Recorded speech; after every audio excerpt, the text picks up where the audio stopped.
Assalamualaikum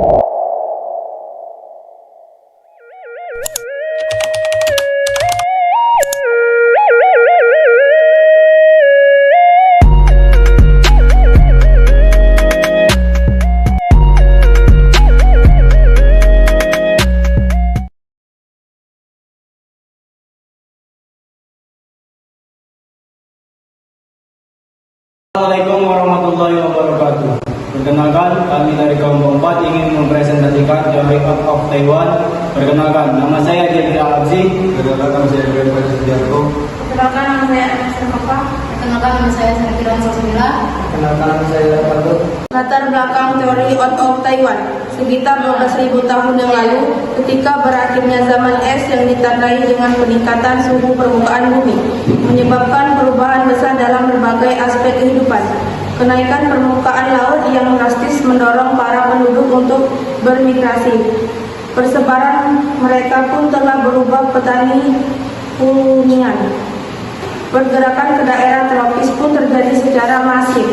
Hal ini karena kondisi alamnya memiliki biodiversitas yang tinggi sehingga mampu menyediakan kebutuhan hidup manusia.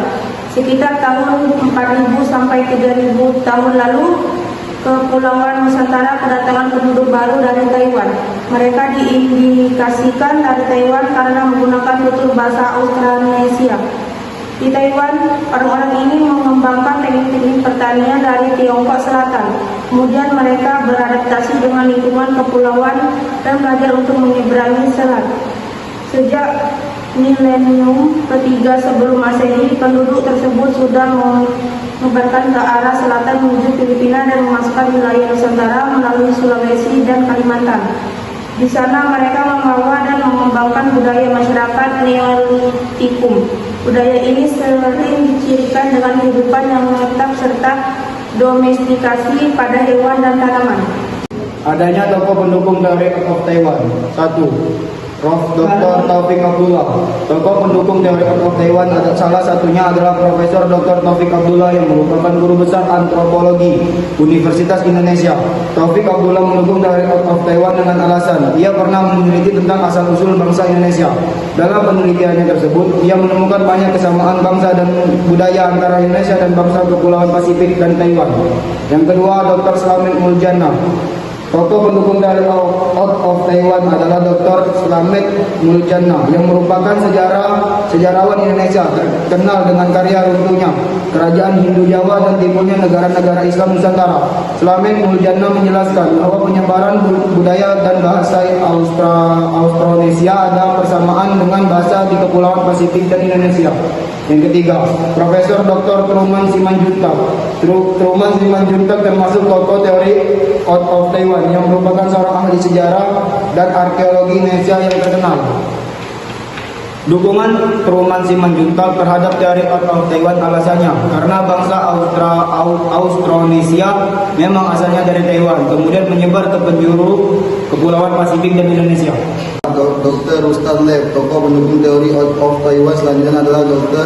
Rustan Leb yang merupakan teori ahli linguistik Indonesia. Ia melakukan penelitian berbagai bahasa di Indonesia. Pada penelitian tersebut, ia menemukan beragam kesamaan tata bahasa dan kosakata dengan berbagai bahasa di Kepulauan Taiwan dan Pasifik. Sehingga Rustan Leb menyimpulkan bahwa Taiwan adalah asal-asal bangsa Austronesia. 5. Prof. Dr. Koenjarningrat. Prof. Dr. Koenjarningrat merupakan salah satu tokoh yang mendukung teori of Taiwan.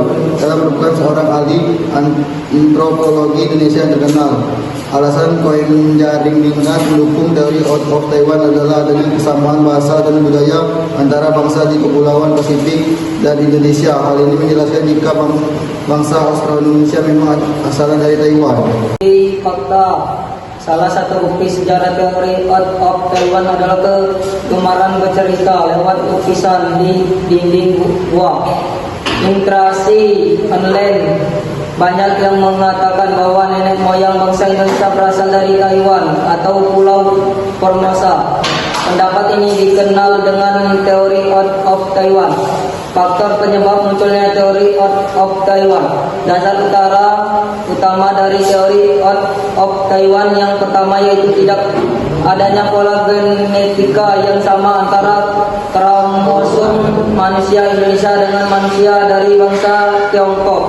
Masih berdasarkan pada teori ini, bahasa yang dipakai dan berkembang di Nusantara yaitu bahasa yang masuk ke dalam rumpun bahasa Austronesia.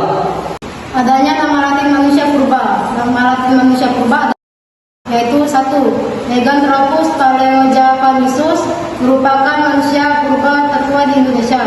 Diperkirakan Meganthropus paleojapanensis sudah ada sejak 1,9 juta tahun yang lalu di wilayah Jawa. Fosil Meganthropus paleojapanensis ditemukan di lembah Sungai Bengawan Solo oleh Pithecanthropus mojokertensis, dapat diartikan sebagai manusia kera dari Mojokerto. Pithecanthropus mojokertensis ditemukan oleh von Koningswald pada tahun 1936 di Perning, Mojokerto, Jawa Timur. Temukan fosil berupa fosil tengkorak anak-anak, atap tengkorak, rahang atas, rahang bawah, dan gigi lepas. 3. Pithecanthropus erectus. Manusia purba Pithecanthropus erectus ditemukan di desa Trinil, Ngawi, Jawa Timur pada tahun 1891 oleh Eugene Dubois. Fragmen yang ditemukan adalah rahang pendek dan sebagian geraham manusia. Diperkirakan manusia purba ini hidup antara 700.000 hingga 1 juta tahun yang lalu. 4. Homo wajakensis. Homo wajakensis ditemukan pertama kali oleh di Van Rietsoten pada tahun 1889 di desa Wajak, Tulungagung, Jawa Timur pada 1889. Fosil ditemukan yaitu tengkorak, fragmen rahang bawah, dan beberapa ruas tulang leher. 5. Homo soloensis. Homo soloensis merupakan manusia purba yang paling maju dibandingkan dengan manusia purba yang lain. Homo soloensis ditemukan oleh Openord von Koningswald dan terhar pada tahun 1931 hingga 1933 di Ngandong, Bengawan Solo, dan Sambung Macan, Sragen. Fragmen yang ditemukan adalah 14 tengkorak, 2 tulang kering, dan tulang panggul. Diperkirakan manusia purba ini hidup pada 117 hingga 108 ribu tahun yang lalu. 6. Homo floresiensis ditemukan oleh Peter Brown dan Mike G. Morwood bersama tim Pusat Penelitian Arkeologi Nasional pada September 2003 di Gwaliang 2, Flor. Penemuan fosil pada penelitian ini adalah tengkorak manusia berukuran mungil. Oke, sekian hasil presentasi dari kelompok kami. Kalau ada salah kata atau kekurangan kami mohon maaf. Kepada Allah kami mohon ampun. Wabillahi taufiq wal hidayah. Wassalamualaikum